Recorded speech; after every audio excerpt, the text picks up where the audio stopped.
नमस्कार। भारतीय न्याय संहिता यानी BNS 2023 लागू होने के बाद इसकी धाराओं को समझना बहुत जरूरी हो गया है, खासकर लॉ स्टूडेंट्स के लिए। बिल्कुल, और आज हम इसी पर थोड़ी गहराई से बात करेंगे। हाँ, अध्याय 6 जो मानव शरीर पर असर डालने वाले अपराधों से जुड़े हैं उन पर फोकस करेंगे। कोशिश यही रहेगी कि जो लीगल लैंग्वेज है उसे आसान हिंदी में उदाहरणों के साथ समझे। सही, ताकि सुनने वालों के लिए, मतलब जो विधि छात्र हैं, उनके लिए ये मुश्किल विषय थोड़ा आसान हो जाए। हाँ, तो हम हर सेक्शन का जो मूल टेक्स्ट है उसका सार देखेंगे, फिर उसे एक्सप्लेन करेंगे और आखिर में मुख्य बातें दोहराएंगे। अब अध्याय 6 शुरू करते हैं। ये मानव शरीर पर असर डालने वाले अपराधों के बारे में है। पहली धारा है 100, आपराधिक मानव वध। अध्याय 6 मानव शरीर पर प्रभाव डालने वाले अपराधों के विषय में। धारा 100 आपराधिक मानव वध यानी कल्पेबल होमिसाइड। हाँ, ये धारा कहती है कि अगर कोई व्यक्ति किसी की मृत्यु करने के इरादे से या ऐसी शारीरिक चोट पहुंचाने के इरादे से जिससे मृत्यु होने की संभावना हो, अच्छा, या फिर ये जानते हुए कि उसके काम से मृत्यु हो सकती है, कोई ऐसा काम करता है जिससे मृत्यु हो जाती है, तो वो आपराधिक मानव वध का अपराध करता है। ये आपराधिक मानव वध और हत्या, मर्डर, इसमें क्या फर्क होता है? अक्सर कंफ्यूजन रहता है। हाँ, ये बहुत महत्वपूर्ण सवाल है। देखिए, आपराधिक मानव वध एक तरह की बड़ी कैटेगरी है। इसमें मौत का इरादा हो सकता है या ऐसी चोट पहुंचाने का इरादा जिससे मौत हो सकती है, या फिर बस ये जानकारी कि मेरे इस काम से मौत हो सकती है। हत्या यानी मर्डर, जो अगली धारा 101 में है, वो इसी आपराधिक मानव वध का ज्यादा गंभीर रूप है। उसमें इरादे या जानकारी की जो डिग्री है वो ज्यादा होती है। अच्छा, वो हम धारा 101 में और समझेंगे। इसके कुछ उदाहरण हैं? हाँ, संहिता में ही दिए हैं। जैसे मान लीजिए, क गुस्से में ख पर गोली चलाता है और ख मर जाता है, ये आपराधिक मानव वध है। ठीक। या फिर क को पता है कि झाड़ी के पीछे कोई है, पर वो फिर भी ऐसी जगह गोली चलाता है, ये जानते हुए कि किसी की जान जा सकती है, भले ही उसका इरादा मारने का न हो, और अगर कोई मर गया तो ये भी आपराधिक मानव वध हो सकता है। इसमें यह भी बताया गया है कि अगर कोई बीमार व्यक्ति है और उसको चोट लगने से वो जल्दी मर जाता है, या अगर सही इलाज से मौत टाली जा सकती थी, तब भी चोट पहुंचाने वाला ही जिम्मेदार होगा। ओके। और एक और बात, गर्भ में पल रहे बच्चे की मृत्यु मानव वध नहीं है, लेकिन अगर बच्चा जन्म ले रहा है और तब उसकी मृत्यु होती है तो वो हो सकती है। अच्छा, तो धारा 100 यानी आपराधिक मानव वध के मुख्य तत्व क्या हुए? पहला, इसमें मृत्यु कारित करने का आशय या ज्ञान शामिल होता है। दूसरा, जरूरी नहीं कि एकदम मारने का इरादा हो, ऐसी चोट का इरादा जिससे मौत की संभावना हो, वो भी काफी है। ठीक। और तीसरा, ये ज्ञान के काम से मौत हो सकती है, ये भी इसे आपराधिक मानव वध बनाता है। ठीक है, अब आते हैं धारा 101 पर, हत्या यानी मर्डर। ये आपराधिक मानव वध से कैसे और कब अलग हो जाती है? धारा 101 हत्या, ये धारा बताती है कि कब कल्पेबल होमिसाइड मर्डर बन जाता है।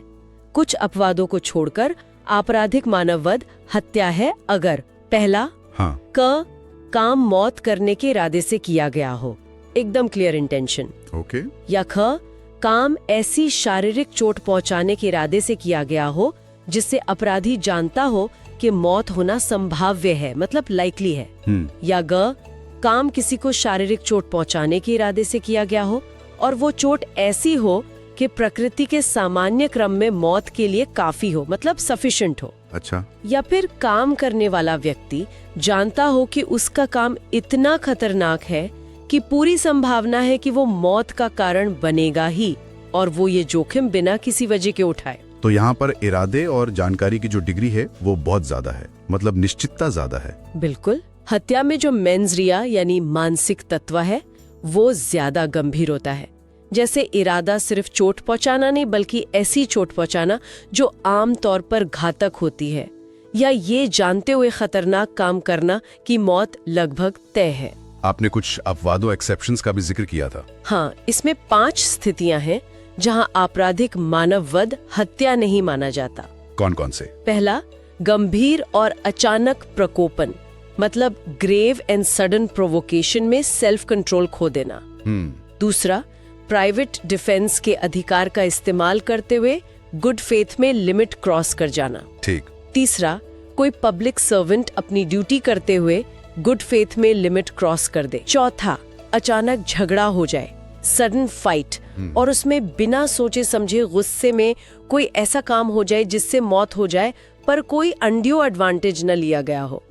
और पांचवा, 18 साल से ज्यादा उम्र के व्यक्ति की सहमति से मौत कारित करना। ये जो पहला अपवाद है, गंभीर और अचानक प्रकोपन, इसे थोड़ा और समझा सकती हैं? ये अक्सर फिल्मों वगैरह में भी दिखाते हैं। जरूर।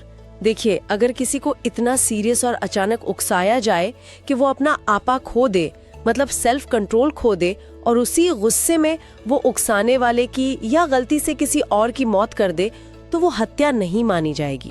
अच्छा। पर इसकी शर्तें हैं, जैसे वो प्रोवोकेशन खुद न मांगा हो, या कानून के पालन में न मिला हो, या प्राइवेट डिफेंस के अधिकार का इस्तेमाल करते हुए न मिला हो। उदाहरण के तौर पर मान लीजिए क को ख अचानक बहुत बुरी तरह अपमानित करता है और क तुरंत गुस्से में आकर उस पर ऐसा हमला कर देता है जिससे ख मर जाता है, तो यहाँ ये अपवाद लागू हो सकता है।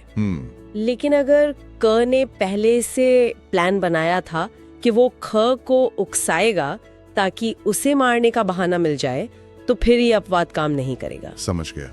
और बाकी अपवाद भी एक तरह से बचाव की स्थितियां हैं। हाँ। जैसे प्राइवेट डिफेंस में अगर जान बचाने के लिए गुड फेथ में जरूरत से ज्यादा फोर्स इस्तेमाल हो जाए और मौत हो जाए, या कोई सरकारी अफसर गुड फेथ में अपनी पावर से ज्यादा काम कर दे, या अचानक बिना प्री प्लानिंग के झगड़ा हो जाए जिसमें कोई क्रूरता ना हो, या कोई अडल्ट अपनी मौत की सहमति दे जैसे किसी खतरनाक स्टंट में, तो इन सब मामलों में ये हत्या नहीं बल्कि आपराधिक मानव वध माना जाएगा। ठीक है, तो धारा 101 यानी हत्या की मुख्य बातें क्या रहीं? पहला, हत्या आपराधिक मानव वध का ही एक गंभीर रूप है जिसमें इरादे या ज्ञान की डिग्री ज्यादा होती है। दूसरा, 4 खास तरह की मानसिक अवस्थाओं में किया गया आपराधिक मानव वध हत्या बनता है। राइट। और तीसरा, 5 अपवाद है जो इसे हत्या की श्रेणी से बाहर कर देते हैं, जैसे गंभीर प्रकोपन या प्राइवेट डिफेंस। ठीक है। अब अगली धारा है 102। ये ट्रांसफर्ड मैलिस के बारे में है, मतलब अगर निशाना चूक जाए। धारा 102, आशयत व्यक्ति से भिन्न व्यक्ति की मृत्यु कारित करके आपराधिक मानव वध। बिल्कुल सही कहा आपने। अगर कोई व्यक्ति किसी एक को मारने के इरादे या ज्ञान से कोई काम करता है पर गलती से किसी और की मौत का कारण बन जाता है, तो उसे उसी तरह के आपराधिक मानववध का दोषी माना जाएगा जैसा वो तब होता अगर उसने उसी व्यक्ति को मारा होता जिसे वो मारना चाहता था। अच्छा। मतलब इरादा क को मारने का था पर गोली लग गई ख को और वो मर गया, तो अपराध की गंभीरता वही रहेगी जो क को मारने पर होती। इसी को आशय का हस्तांतरण या ट्रांसफर्ड मैलिस कहते हैं। यानी इरादा ज्यादा महत्वपूर्ण है, शिकार कौन बना ये नहीं। हाँ, कानून अपराधी के मूल इरादे या ज्ञान को देखता है कि वो क्या करना चाहता था या क्या जानता था। ठीक है, अब सजा पर आते हैं। धारा 103, हत्या के लिए दंड। धारा 103, हत्या के लिए दंड। इसमें 2 बातें हैं। पहली, जो कोई हत्या करेगा उसे मृत्युदंड या आजीवन कारावास की सजा होगी और जुर्माना भी देना होगा। डेथ पेनल्टी या लाइफ इम्प्रिजनमेंट। हाँ, और दूसरी बात जो नई है वो उपधारा 2 में है, जब 5 या उससे ज्यादा लोगों का समूह मतलब एक मॉब मिलकर किसी की हत्या करता है। किस आधार पर? मूलवंश, जाति, समुदाय, लिंग, जन्मस्थान, भाषा, व्यक्तिगत विश्वास या ऐसे ही किसी आधार पर, मतलब हेट क्राइम जैसा। हाँ, मॉब लिंचिंग जिसे कहते हैं। बिल्कुल। तो ऐसे मामले में उस समूह के हर सदस्य को मृत्यु या आजीवन कारावास और जुर्माने की सजा होगी। ये मॉब लिंचिंग के खिलाफ एक बहुत कड़ा प्रावधान लगता है। निश्चित रूप से ये जो ऑर्गेनाइज्ड हेट क्राइम्स होते हैं उनको रोकने के लिए ये एक बड़ा कदम है। अगर 5 या ज्यादा लोग मिलकर किसी की जाति या धर्म के आधार पर हत्या करते हैं तो उन सबको हत्या की ही सजा मिलेगी। ये दिखाता है कि कानून ऐसी हिंसा को लेकर कितना गंभीर है। तो धारा 103 की मुख्य बातें क्या हैं? पहला, हत्या का दंड मृत्युदंड या आजीवन कारावास और जुर्माना है। दूसरा, नस्ल, जाति वगैरह के आधार पर 5 या उससे ज्यादा लोगों द्वारा की गई संगठित हत्या के लिए भी यही गंभीर सजा है। ठीक। और तीसरा, ये मॉब लिंचिंग जैसे अपराधों पर बहुत कठोर रुख अपनाता है। ठीक है। धारा 104 भी हत्या के दंड से जुड़ी है, पर यह खास स्थिति के लिए है। धारा 104 आजीवन सिद्धादोष व्यक्ति द्वारा हत्या के लिए दंड। हाँ, ये उन लोगों के लिए है जो पहले से ही उम्र कैद की सजा काट रहे हैं। अच्छा। अगर ऐसा कोई कैदी जो उम्र कैद की सजा काट रहा है फिर से हत्या कर देता है, चाहे जेल में या पैरोल पर, तो उसे या तो मृत्यु दंड मिलेगा या फिर ऐसी उम्र कैद जिसका मतलब होगा शेष प्राकृतिक जीवन काल के लिए कारावास। मतलब पूरी जिंदगी जेल में? हाँ, जब तक वो जिंदा है। इसका मकसद शायद जेलों में होने वाली हिंसा को रोकना है। हाँ, ये जेलों में डिसिप्लिन बनाए रखने और ऐसे अपराधियों को दोबारा अपराध करने से रोकने का एक तरीका है। समझ गया। अब धारा 105 पर आते हैं। ये उस आपराधिक मानव वध के लिए दंड बताती है जो हत्या की श्रेणी में नहीं आता। धारा 105 हत्या की कोटि में न आने वाले आपराधिक मानव वध के लिए दंड।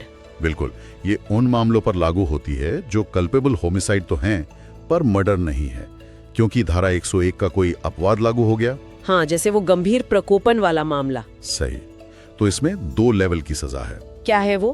पहला, अगर काम मौत करने या ऐसी गंभीर चोट पहुंचाने के इरादे से किया गया था, जैसे गुस्से में, तो सजा आजीवन कारावास या 10 साल तक की कैद और जुर्माना।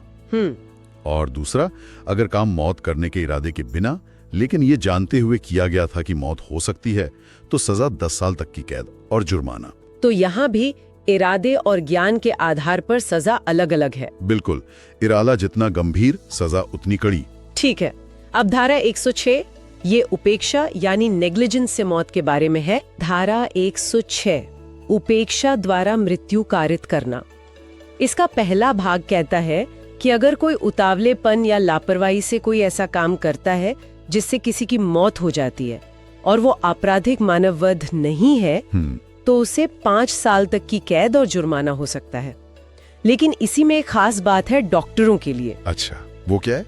अगर ऐसा काम किसी रजिस्टर्ड मेडिकल प्रैक्टिशनर द्वारा, मतलब डॉक्टर द्वारा इलाज के दौरान होता है, तो सजा 2 साल तक की कैद और जुर्माना होगी। डॉक्टरों के लिए सजा कम क्यों? शायद ये इलाज में जो रिस्क होते हैं उनको ध्यान में रखकर किया गया है, पर लापरवाही तो लापरवाही है। और इसका दूसरा भाग? वो हिट एंड रन के मामलों के लिए है। अगर कोई अपनी गाड़ी से उतावलेपन या लापरवाही से चलाकर किसी की मौत का कारण बनता है और घटना के बाद पुलिस या मैजिस्ट्रेट को बताए बिना भाग जाता है, हाँ, ये बहुत होता है, तो उसे 10 साल तक की कैद और जुर्माने की सजा होगी। 10 साल? ये तो काफी कड़ी सजा है। हाँ, ये हिट एंड रन मामलों को रोकने के लिए सजा को काफी बढ़ाया गया है। ये सड़क हादसों के प्रति एक कड़ा संदेश है। तो धारा 106 की मुख्य बातें क्या हुई? पहला, उतावलेपन या लापरवाही से मौत करना दंडनीय है, सजा 5 साल तक। दूसरा, रजिस्टर्ड डॉक्टर की लापरवाही से मौत पर अलग और कम सजा है, 2 साल तक। ठीक। और तीसरा, हिट एंड रन मामलों में भाग जाने पर बहुत कठोर सजा है, 10 साल तक। ठीक है, आगे बढ़ते हैं।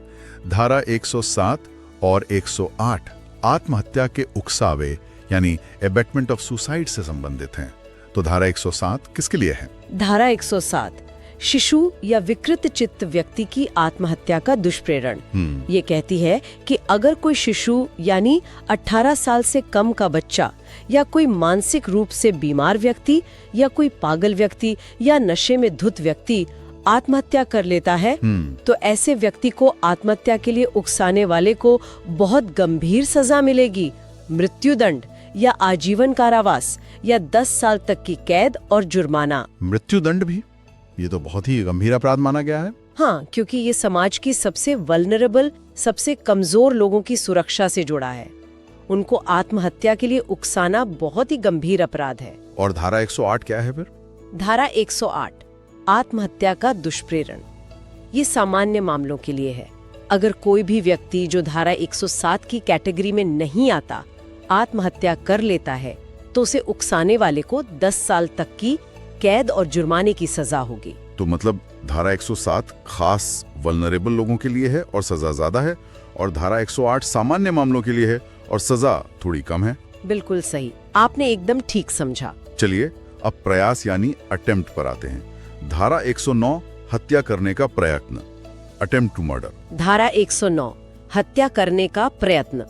इसका पहला भाग कहता है कि अगर कोई भी व्यक्ति कोई ऐसा काम ऐसे इरादे या ज्ञान से और ऐसी परिस्थितियों में करता है कि अगर उस काम से मौत हो जाती तो वो हत्या का दोषी होता। लेकिन मौत हुई नहीं। हाँ, मौत तो हुई नहीं, तो उसे 10 साल तक की कैद और जुर्माने की सजा होगी। और अगर उस कोशिश में सामने वाले को कोई चोट मतलब हर्ट पहुंच जाती है तो सजा और बढ़ सकती है, आजीवन कारावास तक या फिर वही 10 साल तक की सजा हो सकती है। और इसका दूसरा भाग भी है। हाँ, वो और भी गंभीर है। अगर ये हत्या का प्रयास करने वाला व्यक्ति पहले से ही उम्र कैद की सजा काट रहा है और वो प्रयास में किसी को चोट पहुंचा देता है तो उसे मृत्युदंड या फिर उम्र कैद शेष जीवन के लिए की सजा हो सकती है। तो मतलब कोशिश कामयाब न होने पर भी सजा है, और अगर चोट लग जाए तो सजा और ज्यादा, और अगर उम्र कैदी ऐसा करे तो सजा और भी ज्यादा। बिल्कुल, काम का इरादा और प्रकृति वही है जो हत्या के लिए चाहिए, बस नतीजा नहीं निकला। जैसे गोली चलाई पर निशाना चूक गया, ये हत्या का प्रयास है। पर सिर्फ पिस्तौल खरीदना प्रयास नहीं है, लेकिन भरी पिस्तौल से किसी पर निशाना लगाना ये प्रयास है। समझ गया। और धारा 110 है आपराधिक मानव वध करने का प्रयत्न। धारा 110 आपराधिक मानव वध करने का प्रयत्न। ये उन मामलों के अटेम्प्ट के लिए है जो कल्पेबल होमिसाइड तो होते पर मर्डर नहीं होते अगर मौत हो जाती। जैसे वो गुस्से में हमला करना। हाँ, अगर गंभीर प्रकोपन में किसी पर हमला किया पर उसे चोट नहीं लगी या मौत नहीं हुई तो इसके लिए सजा 3 साल तक की कैद या जुर्माना या दोनों है। और अगर चोट लग गई तो? अगर चोट लग जाती है तो सजा 7 साल तक की कैद या जुर्माना या दोनों हो सकती है। तो ये हत्या के प्रयास से कम गंभीर है। ठीक है। अब कुछ नई और महत्वपूर्ण धाराएं आ रही हैं। धारा 111 संगठित अपराध, ऑर्गेनाइज्ड क्राइम। ये क्या है? धारा 111 संगठित अपराध। हाँ, ये एक काफी डिटेल सेक्शन है। आसान शब्दों में कहें तो जब कोई ऑर्गेनाइज्ड क्रिमिनल सिंडिकेट मतलब कोई गिरोह, उसका सदस्य अकेले या ग्रुप में लगातार गैर कानूनी काम करता है, जैसे किडनैपिंग, डकैती, वसूली, जमीन पर कब्जा, ह्यूमन ट्रैफिकिंग, साइबर क्राइम वगैरह। अच्छा। और इसके लिए वो हिंसा, धमकी या दूसरे गलत तरीकों का इस्तेमाल करता है ताकि उसे पैसे या कोई और फायदा मिले, तो ये ऑर्गेनाइज्ड क्राइम माना जाता है। इसमें सिंडिकेट और लगातार गैर कानूनी गतिविधि, ये 2 बातें खास हैं। इसकी सजा क्या है? ये तो बहुत गंभीर अपराध लग रहा है। भी बहुत गंभीर। अगर इस संगठित अपराध के दौरान किसी की मौत हो जाती है तो सजा मृत्युदंड या आजीवन कारावास है और कम से कम 10 लाख रुपए का जुर्माना। और अगर मौत नहीं होती? अगर मौत नहीं होती तो आजीवन कारावास, ये कम से कम 5 साल की कैद और कम से कम 5 लाख का जुर्माना। बाप रे। और अगर कोई इसमें शामिल हो, मदद करे, हाँ, अगर कोई साजिश रचता है, कोशिश करता है, उकसाता है, मदद करता है, गिरोह का सदस्य है, उन्हें पनाह देता है या पैसे से मदद करता है, तो उसे भी कम से कम 5 साल से लेके आजीवन कारावास तक की सजा और जुर्माना हो सकता है। और अगर किसी के पास इस अपराध से कमाई हुई प्रॉपर्टी मिले तो उसके लिए भी सजा है, कम से कम 3 साल से लेके आजीवन कारावास तक और जुर्माना। ये तो वाकई बहुत ही कठोर प्रावधान है।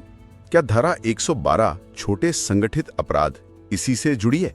धारा 112 छोटे संगठित अपराध, पेटी ऑर्गेनाइज्ड क्राइम। हाँ, ये उन ऑर्गेनाइज्ड अपराधों के लिए है जो शायद धारा 111 जितने बड़े या गंभीर नहीं है, पर होते ऑर्गेनाइज्ड तरीके से ही है और आम लोगों में असुरक्षा पैदा करते हैं।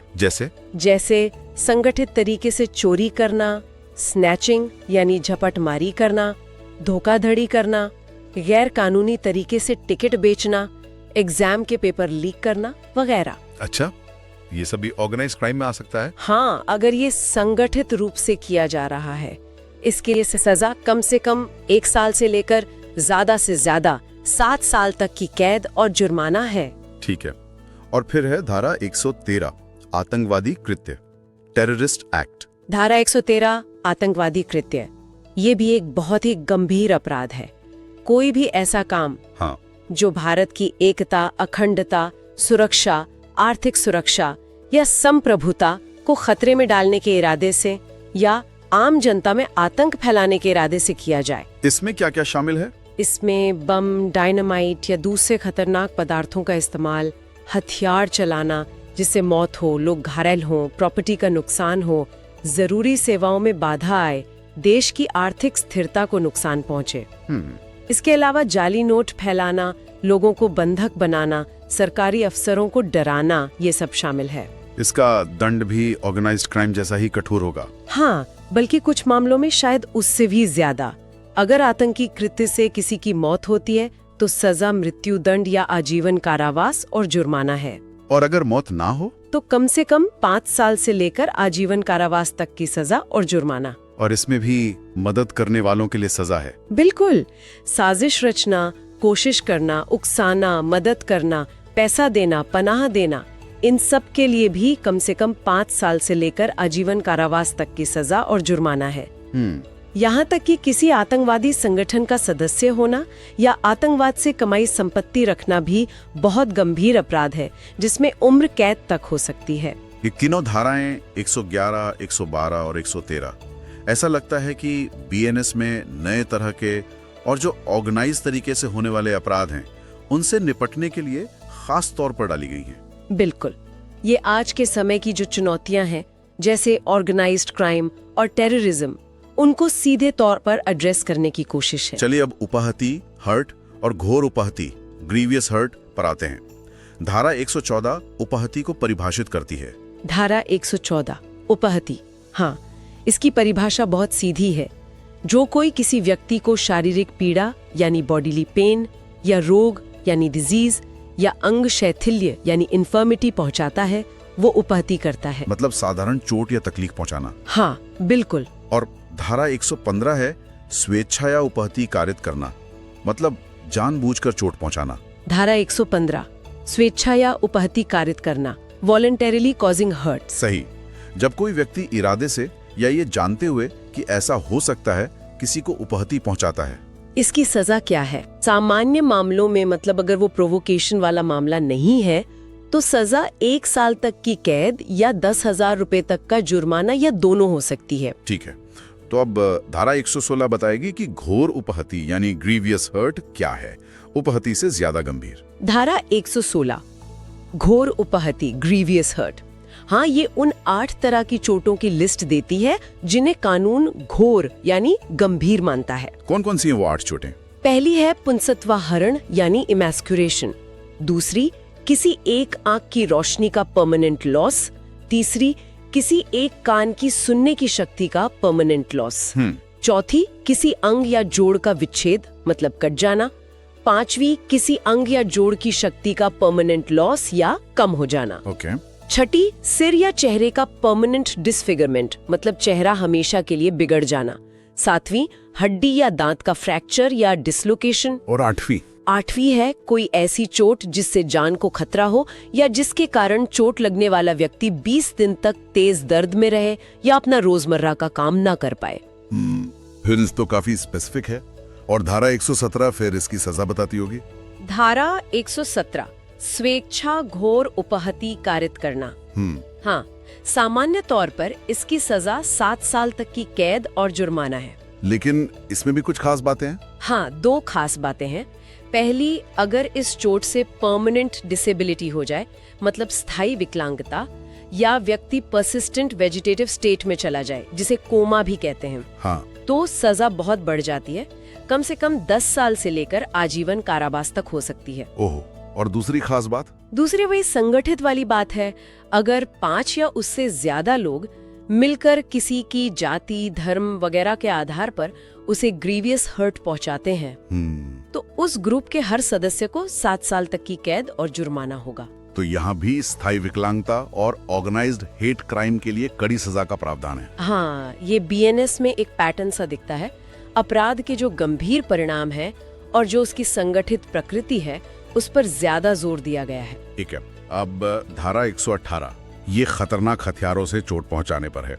धारा 118 खतरनाक आयुधों या साधनों द्वारा स्वेच्छा उपहति या घोर उपहति कारित करना, मतलब अगर चोट खतरनाक हथियारों से पहुंचाई जाए, जैसे गोली मारकर, चाकू से या आग लगाकर, जहर देकर, विस्फोटक से या किसी जानवर से हमला करवाकर, तो सजा ज्यादा होगी। अगर सिंपल हर्ट है यानी उपहति तो 3 साल तक की कैद या 25,000 तक जुर्माना या दोनों। और अगर ग्रीवियस हर्ट है? और अगर घोर उपहति है तो सजा बहुत ज्यादा है, आजीवन कारावास तक या फिर कम से कम 1 साल से 10 साल तक की कैद और जुर्माना। तो हथियार का इस्तेमाल अपने आप में सजा को बढ़ा देता है। निश्चित रूप से अपराध की गंभीरता बढ़ जाती है। धारा 119 और 20 ये कुछ खास मकसदों से चोट पहुंचाने के बारे में है। हाँ, धारा 119 है किसी से प्रॉपर्टी या कोई कीमती चीज ऐंठने के लिए, मतलब एक्सटॉर्शन के लिए, या उसे कोई गैर कानूनी काम करने पर मजबूर करने के लिए चोट पहुंचाना। इसकी सजा? अगर सिंपल हर्ट पहुंचाई तो 10 साल तक की सजा, और अगर ग्रीवियस हर्ट पहुंचाई तो आजीवन कारावास तक हो सकती है। और धारा 120? धारा 120 है किसी से जुर्म कबूल करवाने के लिए या कोई जानकारी उगलवाने के लिए, जैसे किसी अपराध का पता चले, या कोई प्रॉपर्टी वापस करवाने के लिए चोट पहुंचाना। अच्छा, जैसे पुलिस टॉर्चर। हाँ, इसमें कस्टोडियल टॉर्चर जैसे मामले भी आ सकते हैं। इसमें अगर उपहति है तो 7 साल तक और घोर उपहति है तो 10 साल तक की सजा है। ठीक है। धारा 121 पब्लिक सर्वेंट्स की सुरक्षा से जुड़ी है। धारा 121 लोक सेवक को कर्तव्य से रोकने के लिए चोट पहुंचाना। बिल्कुल। अगर किसी पब्लिक सर्वेंट को उसकी ड्यूटी करने से रोकने के इरादे से या उसे कुछ करने या न करने पर मजबूर करने के लिए चोट पहुंचाई जाए तो अगर उपहति है तो 5 साल तक सजा, और अगर घोर उपहति है तो 10 साल तक की सजा है। ये सरकारी कर्मचारियों को सुरक्षा देता है। हाँ। धारा 122 ये फिर से प्रोवोकेशन पर आ गई। धारा 122 प्रकोपन पर स्वेच्छा उपहति या घोर उपहति। हाँ, अगर गंभीर और अचानक प्रकोपन मिलने पर और चोट उसी को पहुंचाई जाए जिसने प्रकोपन दिया है, कोई उपहति या घोर उपहति कारित करता है तो सजा कम हो जाती है। हाँ, काफी कम। उपहति के लिए सिर्फ 1 महीने तक की कैद या 5,000 जुर्माना, और घोर उपहति के लिए 5 साल तक की कैद या 10,000 जुर्माना। ये धारा 101 के हत्या वाले अपवाद से जुड़ा हुआ है। ठीक है। धारा 123 ये जहर वगैरह के इस्तेमाल से है। धारा 123 अपराध करने के आशय से विष इत्यादि द्वारा उपहति। हाँ, अगर कोई किसी को जहर या कोई नशीला पदार्थ या सेहत के लिए नुकसानदेह कोई और चीज देता है, किस इरादे से? इस इरादे से कि उसे चोट पहुंचाए या कोई अपराध करे, जैसे लूट या अपराध करना आसान हो जाए, तो ऐसा करने पर 10 साल तक की कैद और जुर्माने की सजा है। जैसे किसी को लूटने के लिए बेहोशी की दवा दे देना। हाँ, बिल्कुल वैसा ही। और धारा 124 ये एसिड अटैक जैसे गंभीर मामलों पर खास तौर से केंद्रित है। धारा 124 अम्ल आदि का प्रयोग करके स्वेच्छा घोर उपहति कारित करना। ये बहुत महत्वपूर्ण धारा है। अगर कोई किसी पर एसिड फेंकता है या पिलाता है या किसी और तरीके से इस्तेमाल करता है जिससे परमानेंट या पार्शियल डैमेज हो, शरीर बिगड़ जाए, जलन हो या कोई और ग्रीवियस हर्ट हो, हाँ। तो सजा बहुत कठोर है, कम से कम 10 साल से लेकर आजीवन कारावास तक, और जुर्माना भी। और जुर्माने के बारे में कुछ खास है इसमें? हाँ, इसमें खास तौर पे लिखा है कि जुर्माना इतना होना चाहिए कि पीड़ित के मेडिकल खर्चे पूरे हो सके, और ये जुर्माना पीड़ित को ही दिया जाएगा। ये तो बहुत अच्छा प्रावधान है पीड़ित की मदद के लिए। बिल्कुल। और इसमें एक और बात है, सिर्फ एसिड फेंकना या फेंकने की कोशिश करना भी अपराध है। अच्छा, उसकी क्या सजा है? उसके लिए भी कम से कम 5 साल से लेकर 7 साल तक की कैद और जुर्माना है। तो एसिड हमलों के खिलाफ ये बहुत ही कड़ा कदम है। हाँ, ये समाज में बढ़ रहे इन घिनौने अपराधों के खिलाफ एक जरूरी और कड़ा कानून है। ये विक्टिम सेंट्रिक जस्टिस का भी एक उदाहरण है। ठीक है। धारा 125 लापरवाही से दूसरों को खतरे में डालने पर है। धारा 125 कार्य जिससे दूसरों का जीवन या सुरक्षा संकटापन्न हो। हाँ, अगर कोई उतावलेपन या लापरवाही से कोई ऐसा काम करता है जिससे दूसरे लोगों की जान या सुरक्षा खतरे में पड़ जाए तो उसे सजा होगी। सजा इस बात पर निर्भर करती है कि नतीजा क्या हुआ। अगर सिर्फ खतरा पैदा हुआ तो 3 महीने तक, अगर उपहति हुई तो 6 महीने तक, और अगर घोर उपहति हुई तो 3 साल तक। मतलब जितनी गंभीर लापरवाही या नतीजा उतनी ज्यादा सजा। सही। अब हम इस अध्याय के लगभग आखिर में आ गए हैं। सदोष अवरोध, रॉन्गफुल रिस्ट्रेंट और सदोष परिरोध। रॉन्गफुल कन्फाइनमेंट, धारा 126 क्या है? धारा 126 सदोष अवरोध। इसका मतलब है किसी व्यक्ति को गलत तरीके से रोकना ताकि वो उस दिशा में ना जा पाए जिधर उसे जाने का अधिकार है। जैसे किसी का रास्ता रोक लेना। हाँ बिल्कुल। इसकी सजा है 1 महीने तक की साधारण कैद या 5,000 रुपए तक जुर्माना या दोनों। इसमें एक अपवाद है कि अगर कोई गुड फेथ में अपने प्राइवेट रास्ते पर बाधा डालता है। और धारा 127 है सदोष परिरोध। ये अवरोध से कैसे अलग है? धारा 127 सदोष परिरोध ये ज्यादा गंभीर है।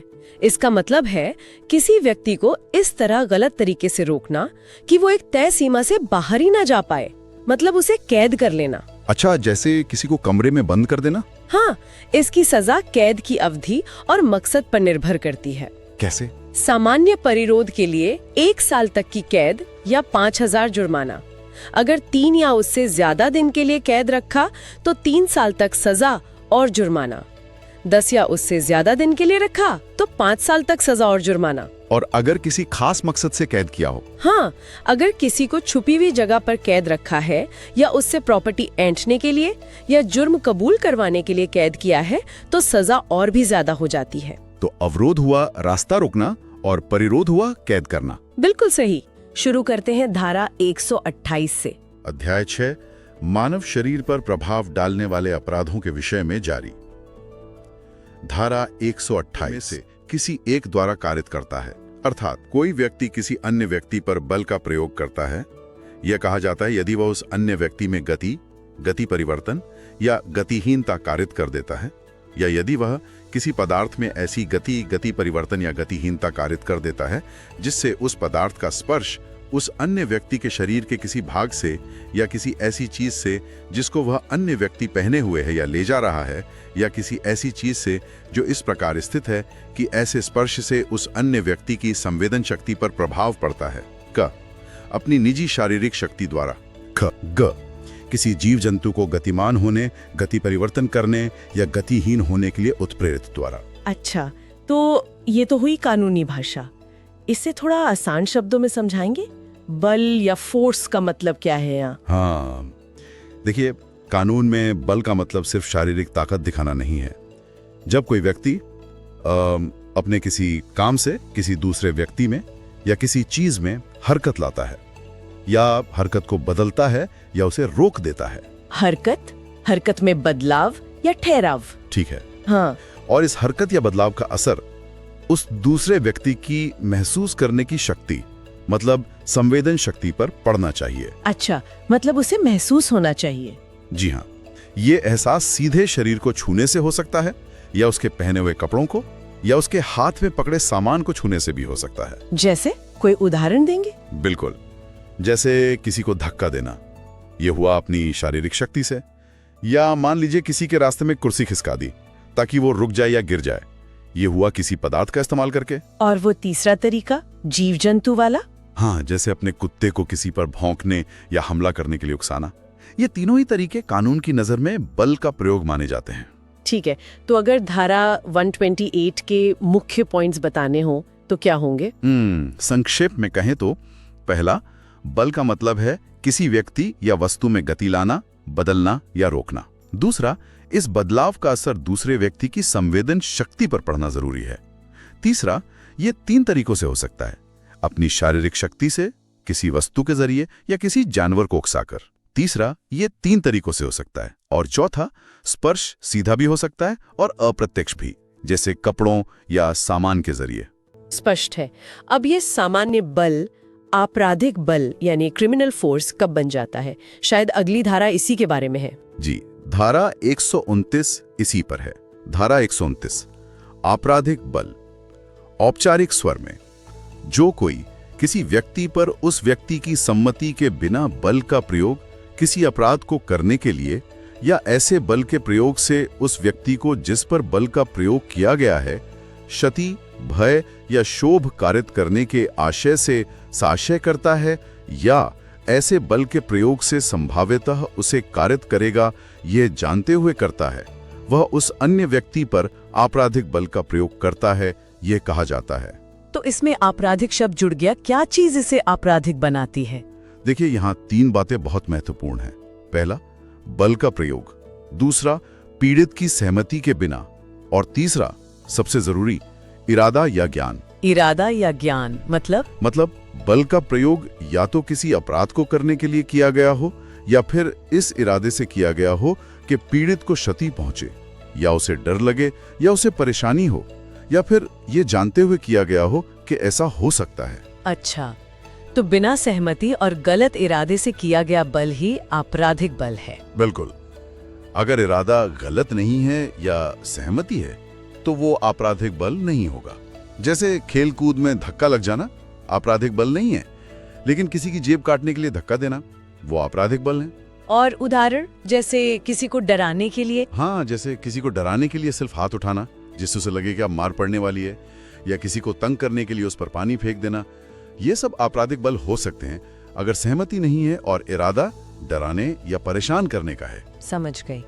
तो धारा 129 के मुख्य बिंदु क्या हुए? इसके मुख्य बिंदु हैं जरूरी चीजें, बल का प्रयोग प्लस बिना सहमति प्लस आपराधिक इरादा या ज्ञान। इरादा ज्ञान कोई अपराध करने का या क्षति, भय या परेशानी पहुंचाने का। फर्क, सामान्य बल और आपराधिक बल में मुख्य फर्क इरादे और सहमति का है। उदाहरण, लूट के लिए धक्का, डराने को हाथ उठाना, कीचड़ फेंकना। अब बात करते हैं हमला या असॉल्ट की। धारा 130 ये अक्सर आपराधिक बल के साथ सुना जाता है, पर शायद अलग है। हाँ, ये बहुत महत्वपूर्ण अंतर है और अक्सर लोग इसमें कंफ्यूज होते हैं।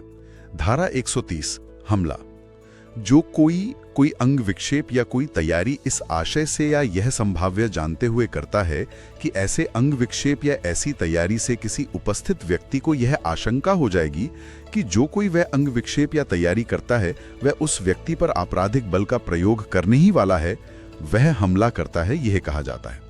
स्पष्टीकरण, केवल शब्द हमले की कोटि में नहीं आते हैं, किंतु जो शब्द कोई व्यक्ति प्रयोग करता है वे उसके अंग विक्षेपों या तैयारियों को ऐसा अर्थ दे सकते हैं जिससे वे अंग विक्षेप या तैयारियां हमले की कोटि में आ जाएं।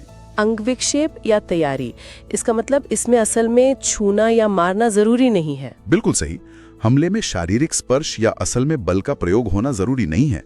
यहाँ मुख्य बात है कोई ऐसा इशारा करना या कोई ऐसी तैयारी करना जिससे सामने मौजूद व्यक्ति को ये डर पैदा हो जाए कि उस पर बस अभी आपराधिक बल का प्रयोग होने वाला है। डर पैदा होना, आशंका। हाँ, आशंका या एप्रहेंशन। और ये जरूरी है कि हमला करने वाले का इरादा हो डराने का, या उसे पता हो कि उसके हावभाव या तैयारी से डर पैदा होगा, और वो व्यक्ति सामने मौजूद भी होना चाहिए। और वो स्पष्टीकरण कि सिर्फ शब्द हमला नहीं है। हाँ, उसका मतलब है कि सिर्फ कुछ बोलना हमला नहीं है, लेकिन अगर शब्दों के साथ कोई इशारा या तैयारी भी हो तो वो मिलकर हमला बन सकता है। जैसे किसी की तरफ मुक्का तान कर बोलना, अभी बताता हूँ तुझे, ये हमला हो सकता है। अच्छा, जैसे पत्थर उठाना। हाँ, किसी पर फेंकने के लिए पत्थर उठाना, भले ही फेंका ना जाए, या छड़ी दिखाना जैसे मारने वाले हों, ये सब हमले के उदाहरण हैं क्योंकि इनसे तुरंत आपराधिक बल के प्रयोग का डर पैदा होता है। तो हमला मतलब बल प्रयोग का डर पैदा करना। संक्षेप में धारा 130। धारा 130 के मुख्य बिंदु क्या है? हमला एक इशारा या तैयारी है जिससे आपराधिक बल के तुरंत प्रयोग का डर पैदा हो। जरूरी बातें, इशारा, तैयारी प्लस इरादा प्लस ज्ञान प्लस पीड़ित का मौजूद होना प्लस डर पैदा होना। मुख्य फर्क, असल में बल प्रयोग जरूरी नहीं, डर काफी है। शब्द, अकेले शब्द हमला नहीं, पर इशारे तैयारी के साथ हो सकते हैं। ठीक है, बल, आपराधिक बल और हमला समझ आ गया। अब इनके लिए सजा क्या है? धारा 131। जी, धारा 131 हमले या आपराधिक बल के लिए दंड। औपचारिक स्वर में, जो कोई धारा 134 में यथा उपबंधित के सिवाय हमला या आपराधिक बल का प्रयोग किसी अन्य व्यक्ति पर करेगा, वह दोनों में से किसी भांति के कारावास से जिसकी अवधि 3 मास तक की हो सकेगी, या जुर्माने से जो 5,000 रुपए तक का हो सकेगा, या दोनों से दंडित किया जाएगा। तो ये सामान्य हमले या आपराधिक बल की सजा है। हाँ, ये मूल दंड है। मतलब अगर कोई और गंभीर परिस्थिति ना हो, जैसे कि धारा 134 में बताया गया है, गंभीर और अचानक प्रकोपन, तो इस धारा के तहत सजा मिलेगी। और सजा कितनी है? 3 महीने तक की कैद, जो सादा भी हो सकती है या कठोर भी, या फिर 5,000 रुपए तक का जुर्माना, या दोनों। ये कोर्ट तय करेगा। ठीक है, तो धारा 131 का सार। धारा 131 के मुख्य बिंदु: अपराध, सामान्य हमला या आपराधिक बल, दंड, अधिकतम 3 महीने कैद या 5,000 रुपए तक जुर्माना या दोनों।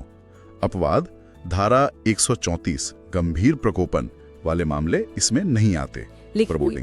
लेकिन अगर यही हमला या बल किसी लोक सेवक मतलब पब्लिक सर्वेंट पर किया जाए जब वो ड्यूटी पर हो, तो क्या सजा अलग होगी? धारा 132 शायद इसी बारे में है। बिल्कुल, ये एक गंभीर स्थिति मानी जाती है। धारा 132 लोक सेवक को उसके कर्तव्य के निर्वहन में भयोपरत करने के आशय से हमला या आपराधिक बल। जो कोई किसी ऐसे व्यक्ति पर जो लोक सेवक हो हमला या आपराधिक बल का प्रयोग उस समय करेगा जब वे लोक सेवक के नाते अपने कर्तव्य का निष्पादन कर रहा हो, या उस लोक सेवक को लोक सेवक के नाते अपने कर्तव्य के निर्वहन से भयोपरत करने या रोकने के आशय से या ऐसे कर्तव्य के विधिपूर्ण निर्वहन में किए गए या किए जाने वाले प्रयत्न में किसी कार्य के परिणाम स्वरूप करेगा। वह दोनों में से किसी भांति के कारावास से, जिसकी अवधि 2 वर्ष तक की हो सकेगी, या जुर्माने से या दोनों से दंडित किया जाएगा। तो ये सजा काफी ज्यादा है सामान्य हमले से। जी हाँ, इसका मकसद है सरकारी कर्मचारियों को अपना काम बिना डर के करने देना। ये धारा तब लगती है जब किसी लोक सेवक पर हमला या आपराधिक बल का इस्तेमाल हो। पहला, जब वो अपनी ड्यूटी कर रहा हो, दूसरा, उसे ड्यूटी करने से रोकने के इरादे से, या तीसरा, उसकी ड्यूटी में किए गए किसी काम के बदले में। उदाहरण के तौर पे जैसे किसी पुलिस वाले को ड्यूटी पर धक्का देना, या किसी सरकारी अफसर को उसका काम करने से रोकने के लिए धमकाना, या मान लीजिए किसी सरकारी डॉक्टर पर हमला करना क्योंकि उसने कोई रिपोर्ट दी है। ये सब इसमें आ सकता है। समझ गई। तो धारा 132 के मुख्य बिंदु। धारा 132 के मुख्य बिंदु ये हैं: अपराध, लोक सेवक पर हमला आपराधिक बल, ड्यूटी के दौरान या उसे रोकने के लिए या काम के बदले। मकसद, लोक सेवक को कर्तव्य करने से रोकना या उसमें बाधा डालना। दंड, अधिकतम 2 साल की कैद या जुर्माना या दोनों। गंभीरता, यह सामान्य हमले से ज्यादा गंभीर अपराध है। अब अगर हमला या बल चोरी करने की कोशिश में किया जाए तो धारा 134 व्यक्ति द्वारा ले जाई जा रही संपत्ति की चोरी करने के प्रयत्न में हमला या आपराधिक बल का प्रयोग। औपचारिक स्वर में, जो कोई किसी व्यक्ति पर हमला या आपराधिक बल का प्रयोग किसी ऐसी संपत्ति की जिसे वह व्यक्ति उस समय पहने हुए हो या ले जा रहा हो चोरी करने के प्रयत्न में करेगा, वह दोनों में से किसी भांति के कारावास से, जिसकी अवधि 2 वर्ष तक की हो सकेगी, या जुर्माने से या दोनों से दंडित किया जाएगा।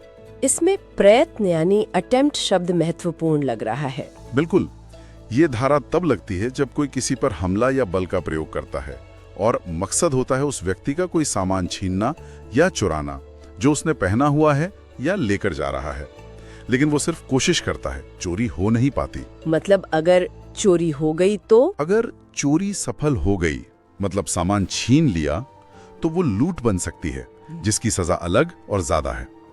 ये धारा सिर्फ चोरी के प्रयास के लिए है, जब हमला या बल का प्रयोग हुआ हो, जैसे किसी का पर्स छीनने की कोशिश में धक्का देना पर पर्स छीन ना पाना। ठीक है।